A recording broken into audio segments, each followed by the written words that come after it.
How many times during the past week have you heard the news regarding the Republicans and the Democrats? How many political conversations that you have either watched or participated in orient its participants as conservatives against liberals? Have you ever wondered where the center was?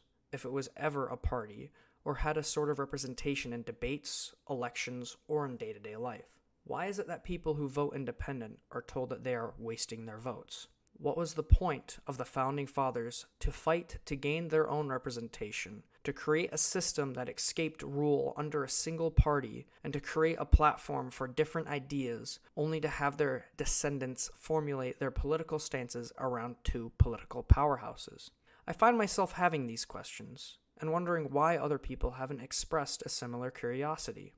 Today I will be discussing what is the two-party system, and why people should be, at the very least, cautious about joining one group or the other.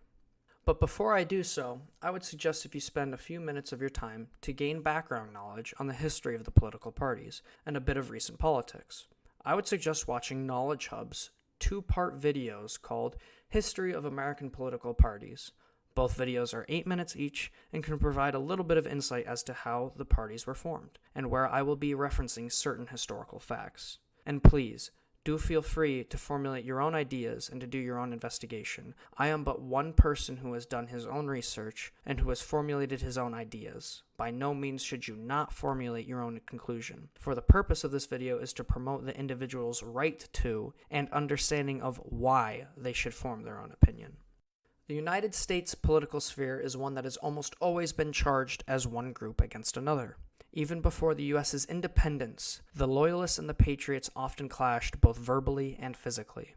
Loyalists were tarred and feathered, and Patriots were beaten and killed. The conflict between the two groups mostly came to an end after freedom had been won for the Patriots. After freedom had been obtained, the first president of the United States, George Washington, advised to avoid the formation of different political parties. In his farewell address in September 1796, he proclaimed, "All obstructions to the execution of the laws, all combinations and associations, under whatever plausible character, with the real design to direct, control, counteract, or awe the regular deliberation and action of the constituted authorities, are destructive of this fundamental principle and of fatal tendency. They serve to organize faction, to give it an artificial and extraordinary force, to put, in the place of the delegated will of the nation, the will of a party, often a small but artful and enterprising minority of the community, and, according to the alternate triumphs of different parties, to make the public administration the mirror of the ill-concerted and incongruous projects of faction, rather than the organ of consistent and wholesome plans, digested by common counsels and modified by mutual interests. However combinations or associations of the above description may now and then answer popular ends, they are likely, in the course of time and things, to become potent engines, by which cunning, ambitious, and unprincipled men will be enabled to subvert the power of the people and to usurp for themselves the reins of government, destroying afterwards the very engines which have lifted them to unjust dominion." Despite this proclamation, the two different groups supporting John Adams and Thomas Jefferson formed the first official political parties, the Federalists and the Democratic Republicans, respectively. This trend of one party running against another has lasted since the election of 1796. Through the evolution of the parties, Federalists, National Republicans, Whigs, the present-day Republicans, the Democratic Republicans, and the present-day Democratic Party, the consistency of one party against another has remained evident. The first issue with the two-party system is the representation of the party's interests instead of the people's interests. Referring back to the excerpt from President Washington's address, we can see that even he could foresee the manipulation and perversion of the democratic process by people motivated by power, not by the people they represent. The quote, "They serve to organize faction, to give it an artificial and extraordinary force, to put, in the place of the delegated will of the nation, the will of a party, often a small but artful and enterprising minority of the community." perfectly summarizes that the party puts its own will before the nation's and uses candidates to push forward the party's own goals, not the people's goals. This can be seen as recently as 2016. The DNC, the Democratic National Committee, had an email from the Chief Financial Officer, Brad Marshall, leaked, as well as other emails from members of the DNC, revealing that the committee was more than likely undermining potential Democratic nominee Bernie Sanders' presidential career. Many people who had voted for Bernie felt betrayed that their votes were simply nullified at the Democratic National Convention in July 2016, and that Hillary was nominated instead of Bernie. Not only does this reflect what President Washington said in his address, but it shows how willing the parties are to do what they think is best for them, not for the people they represent. Also, there are other factors, such as lobbyists. Lobbyists are people who influence politicians and the political parties on behalf of an individual's or an organization's interests in politics. It is true that lobbyists can push for good causes, such as medical research or disaster relief funding, but large corporations and organizations are where the issues lie. These lobbyists mainly influence politicians by donating money for a candidate's presidential campaign. If a candidate says that they will push to create legislature that benefits an organization, they could get donations from said organization.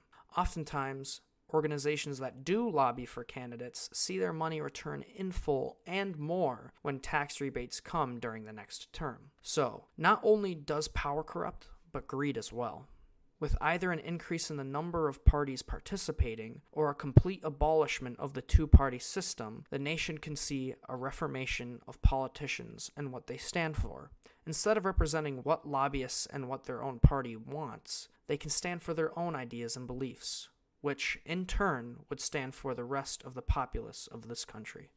Another problem with the two-party system is the lack of coverage that it gives to many issues and public concerns. The goal of the parties is to garner as much control over the government as possible. This means the hyper-focus of a handful of issues that are current hot topics in today's society. This means that they are more oriented towards something larger, more socially notable, like building a wall or free healthcare, but not addressing subtler issues that are possibly even more important. Again, referring back to Washington's address, however combinations or associations of the above description may now and then answer popular ends, they are likely, in the course of time and things, to become potent engines by which cunning, ambitious, and unprincipled men will be enabled to subvert the power of the people and to usurp for themselves the reins of government, destroying afterwards the very engines which have lifted them to unjust domain.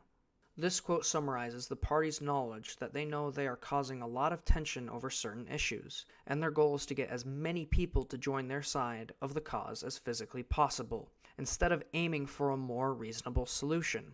By siding with one take or another, they split the country roughly down the middle, and their goal is to get as many people in the center to their side as possible. Instead of prioritizing trying to find a middle ground with the opposition, the party prioritizes their own agenda in order to gain control, not to solve the issue itself. It is almost like the parties are acting out in desperation to gain as many followers as possible, similar to a cult, instead of actually focusing on what could be the best solution for the United States as a whole. One of the issues of the two-party system is the division of people in society. In the present day, it is almost expected for people to have allegiances to one party or another. In some social circles, it is even expected to vocalize criticisms and even condemnations towards one group or the other. Although criticisms and discussion is not only expected, but crucial to the logical development of anyone's ideas, unchallenged, baseless, and uneducated slanders only cause schisms in all regions of human interaction. These actions are usually the result of impassioned extremists of either party and only lead to further disarray and lack of unity. Instances such as Bleeding Kansas, which took place in the mid-1850s to early 60s, the assassination of Abraham Lincoln in 1865, the attempted assassination of Teddy Roosevelt in 1912, and the assassination of John F. Kennedy in 1963 are some examples in the United States history of violent, absurd, and unproductive actions done by impassioned people. Also, in the United States modern-day society, the group known as Antifa has begun engaging in similar activities of assault, vandalism, slandering, and doxing, which is the act of revealing someone's identity, location, etc., under the guise of political protest in order to shut out the people who do not share their political views.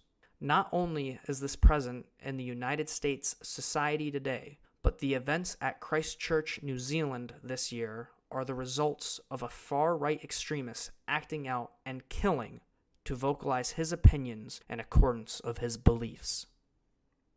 All of these instances are only some examples of acts of violence and malice that have happened throughout history and throughout different countries. I believe these to mostly be attributed to the almost religious belief of one's party being right and the other being wrong.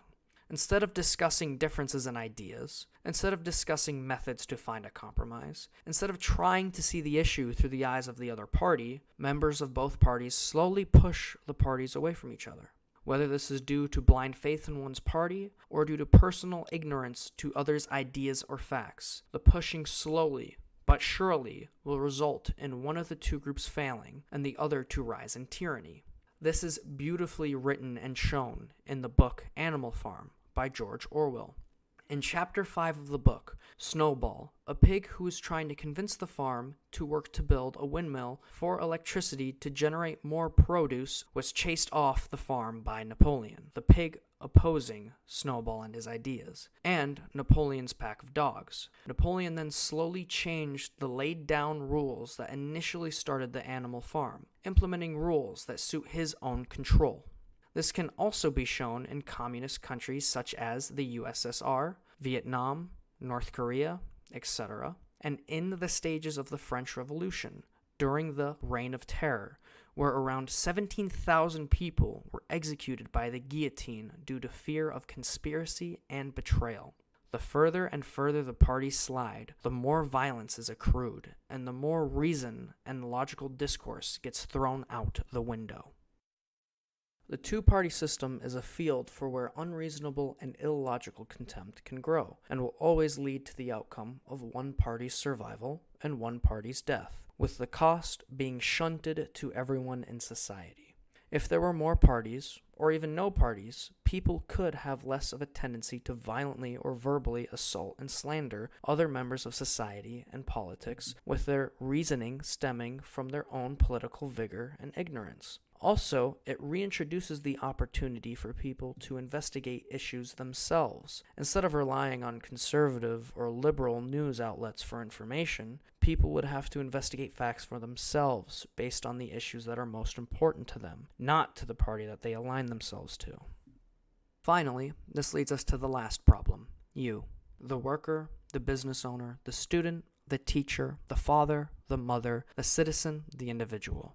This is not always the case, and I've met many people who have shown quite a rare ability to rationalize the opposing party's beliefs and to even accept some of their ideas. But the majority of people either side with their party defaultly on issues rather than investigating it themselves. Having information be given to you by biased mediums and outlets is a way of being informed, but always puts a spin on the story itself, even to the point of diluting the truth with fiction. A specific example can be taken from earlier this year, involving students from Covington, Kentucky, being stated to have incited a confrontation with Native American Nathan Phillips while on a trip to Washington, D.C. The students were proven in a 2-hour-long recording to have not said or done anything offensive, racist, or aggressive when news outlets such as CNN and CBS claim that they mocked, surrounded, and harassed the Native American activists, when in fact he was the one to approach the group of children. This incorrect news story, forwarded by these outlets, incited the doxing of students in the video, and the harassment and threats that targeted the students. The misinformation drove people to act out in such misguided rage and irrational hatred, not only to innocent minors, but to human beings who deserve honesty and a fair trial, not trial by media. CNN, Fox News, the New York Times, Washington Post, a lot of these major news sources always present the issues through their lens, always tinting the facts with their own opinions and their own political party's beliefs, separating the absolute truth from the story itself.